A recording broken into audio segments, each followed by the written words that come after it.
What does it feel like to make something?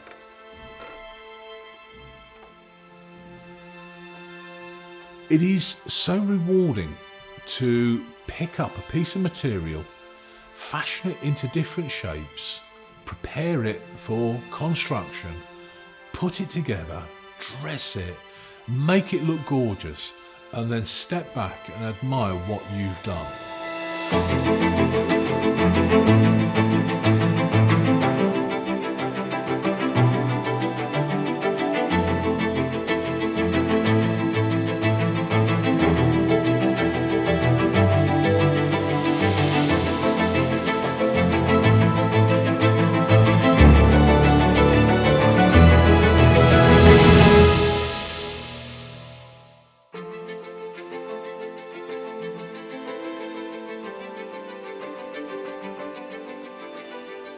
I make, I teach, I write. I'm a 6'5" polar bear. We are in the heart of Yoxall, in the Staffordshire countryside. This is an old chicken farm. Every morning I walk into the workshop. It's an absolute joy. It's a workshop that I've created to look like it could be 200 years old. Where did this journey start? Always been outdoors, always camped, and I had a series of tools that I wanted to take with me.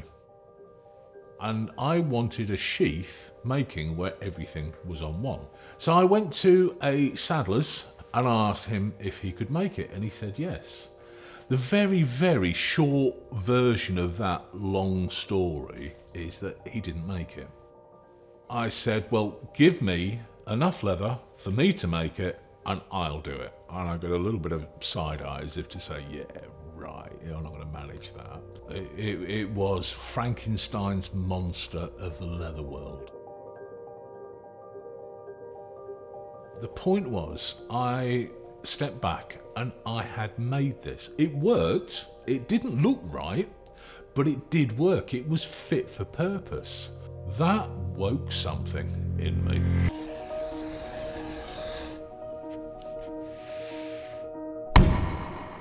I've been playing with leather now for 35 years.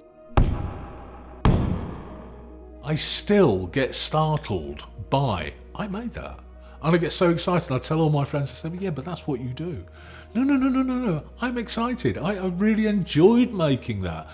I got a thrill from it. Look what I did. It's like making it for the first time all over again. That buzz is there every time you make something.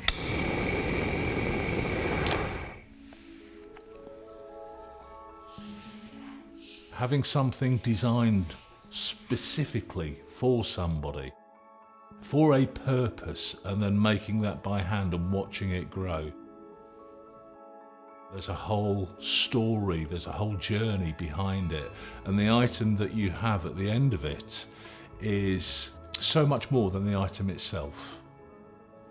How often have you seen somebody carrying a bag and go, it's scarred, it's battered, it's got stories to tell? Because I never make anything for anybody. I make it for their kids or their grandkids or great-grandkids. And if it lasts, that's good for the planet. If I make something well, it is durable, it will last. That bag somebody's carrying that's walking through London that you see and it has such presence, and it's from World War II. And it's still fit for purpose today.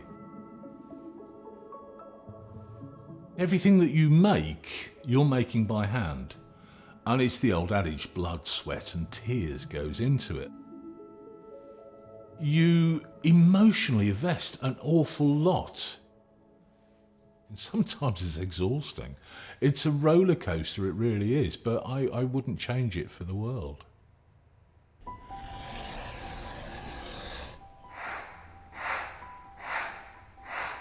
I had a chap. He bought his brother for his 18th birthday a gold St. Christopher medal that his brother wore around his neck until his brother died. And he says, I don't want to wear it, but I want it with me. So I made this lovely tapered teardrop key fob with the St Christopher medal exposed inside it, and presented that to him. And I mean, there were tears. I mean, I made Gladstone bags, I've made stuff for the King, but it was so precious, and being trusted with that was a huge privilege. So that's one of my favourites. I didn't know when I was going into the industry. It was very, very insular. I was doing some work for a bridal company, and I was sat by this chap, and he was doing something I hadn't seen before. So I was interested, and I asked him what he was doing, and I got a very abrupt, keep your nose out. That stunted my learning. But I ensure in my teaching, you get everything you need to know. There are no secrets, there's no technique held back. This is, after all, a heritage craft, and it needs to be nurtured and preserved. We've lost a little bit of our edge on handmade items.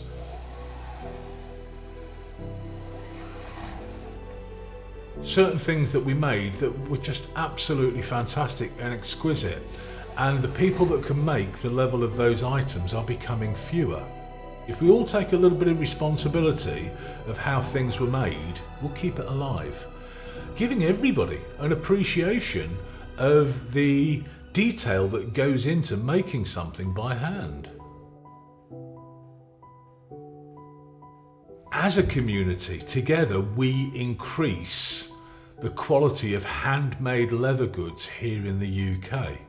So we're building up a reputation once that we commanded, and it'd be really nice to bring that back and be a part of that again.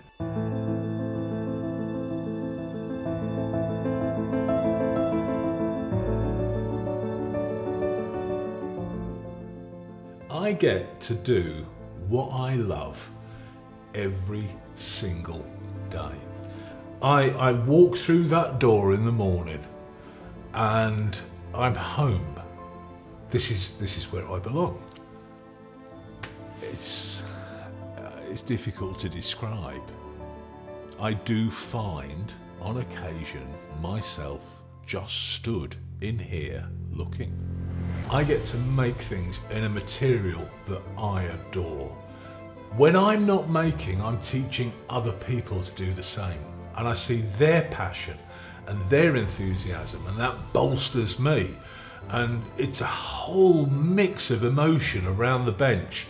And when you're seeing people achieving, if you had to slum it and choose a second best job in the world, that's going to be an astronaut. But astronauts dream of being leather workers. What is Armitage Leather? I'm a maker. That's how I started, and I still function as a maker. But it's also a leather school. It's a place for people to learn, develop, and progress their skills.